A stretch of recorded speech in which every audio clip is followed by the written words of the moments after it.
বাবু, হ্যাঁ, তুমি বসে বসে কি করছো? পান্তা খাচ্ছি। পান্তা ভাত খাচ্ছো? বাবা, কি দিয়ে? চিংড়ি মাছ ভাজা দিয়ে আর পেঁয়াজ দিয়ে পান্তা খাচ্ছো? স্কুল গেছিলে? ছুটি হয়ে গেছে? আচ্ছা, ঠিক আছে, খাওয়া দাওয়া করো।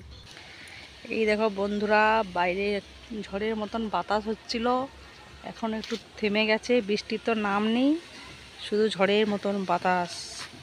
এইদিকে একটা দেখো আম গাছে কত আম হয়েছে, দেখতে পাচ্ছ কত আম ঝুলেছে।